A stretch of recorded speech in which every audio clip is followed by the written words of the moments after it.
Amis du jour, bonjour. Amis du soir, bonsoir. Cette vidéo est extraite d'un film de 3 heures et j'ai décidé, pour la rendre plus accessible, de faire des petits films, injonction religieuse par injonction religieuse, pour bien vous montrer que même si on se croit libéré des religions, mais il faut surtout se libérer des modes de vie des religions. Alors, si ça ne vous semble pas complet, regardez le film de 3 heures. À tout de suite. Et on arrive à cette autre injonction, cet autre pilier très important, c'est les fêtes de Noël.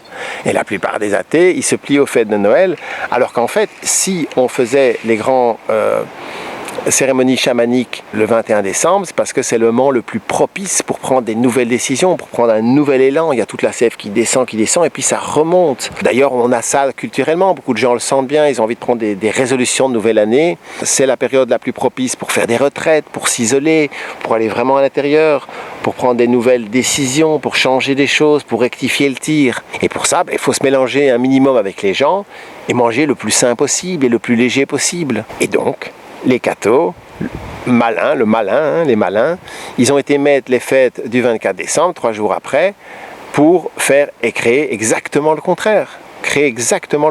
Alors la plupart des gens, ils te disent moi je vais faire mes fêtes de Noël, je comprends. Mais moi je vous dis, tu suis les ordres du pape, pas de problème. Alors je comprends, parce que maintenant en plus les enfants sont pris en otage.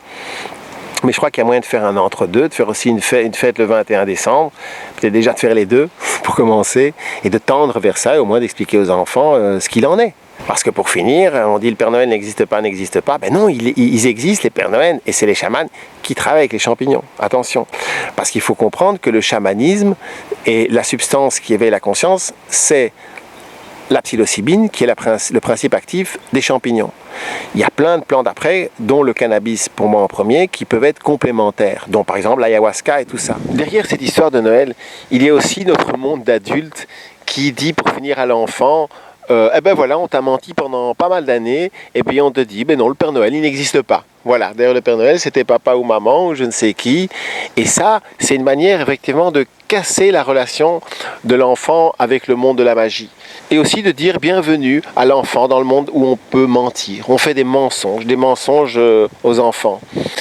Et ça, c'est aussi quelque chose de terrible. Et donc les fêtes de Noël, en fait, c'est vraiment la tentative du Vatican de faire oublier cette fête la plus importante de l'année, du 21 décembre. Pourquoi ? Parce que c'est à ce moment-là, justement, que l'énergie fertile est la plus forte, qu'elle ramène la vie partout.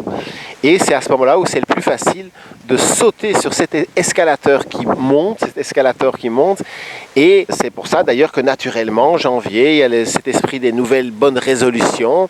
Et tout ça, effectivement, cet élan du 21, il est cassé le 23 ou le 24 au soir par une énorme bouffe, se mélanger un maximum et d'être souvent même dans des conventions, dans des obligations, alors que c'est tout le contraire. C'est un moment où il faudrait laisser son enfant extérieur s'exprimer un maximum, ne rien prévoir, se nourrir de fruits bio et d'eau pure, et on fait tout le contraire. Voilà. Mais on peut en rire, c'est beaucoup plus drôle d'en rire, de toute façon.